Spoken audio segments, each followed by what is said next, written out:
ரயில் news viewers வணக்கம். ஒரு அக்கப்போர் செய்தி தான்.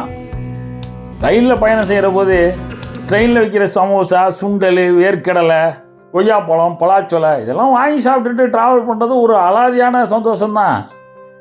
ரயிலில் டிஃபன் டீனு விற்க ஆரம்பித்து இப்போ பான்பராக்கி பீடா வரைக்கும் போயிடுச்சு. அது கிடக்குது. நம்ம மேட்ருக்கு வருவோம். வடக்கே ட்ரெயினில் டிக்கெட் எடுக்காமல் ட்ராவல் பண்ணுறதுக்குன்னு ஒரு கூட்டம் இருக்குது. ட்ரெயின்லேயே டிக்கெட் எடுக்காமல் போகிற கூட்டம் ட்ரெயினில் விற்கிறத காசு கொடுத்து வாங்க போகுது. இந்த பாருங்க, கூடையில் வச்சிருக்க அத்தனையே அள்ளிட்டானுவோம். அது என்ன ஸ்நாக்ஸ்ன்னு வேறு தெரியல.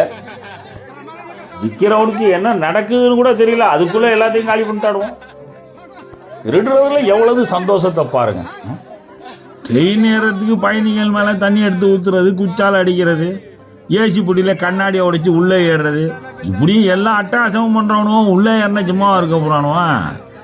அவ்வளோதான், ரயில் கட்டுப்பாடு இல்லாமல் போயிட்டு எங்கே ட்ராவல் பண்ணிகிட்டு இருக்கிறதே ரிசர்வ்டு போட்டி தான்.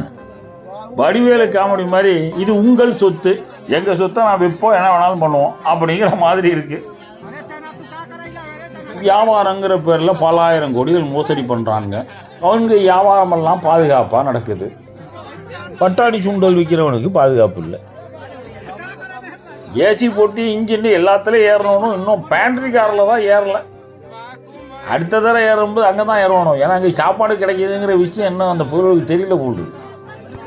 அந்த வாரத்தை மட்டும் நடுவில் 4 ஊரில் நிறுத்தி பாருங்கள், அப்போ தெரியும் ஏறானுங்களா இல்லையான்னு. ரயில்வே தர கொஞ்சம் கொஞ்சமாக கட்டுப்பாட்டை இழந்துக்கிட்டு வருது. நாங்கள் சொல்கிறத சொல்லிட்டோம்.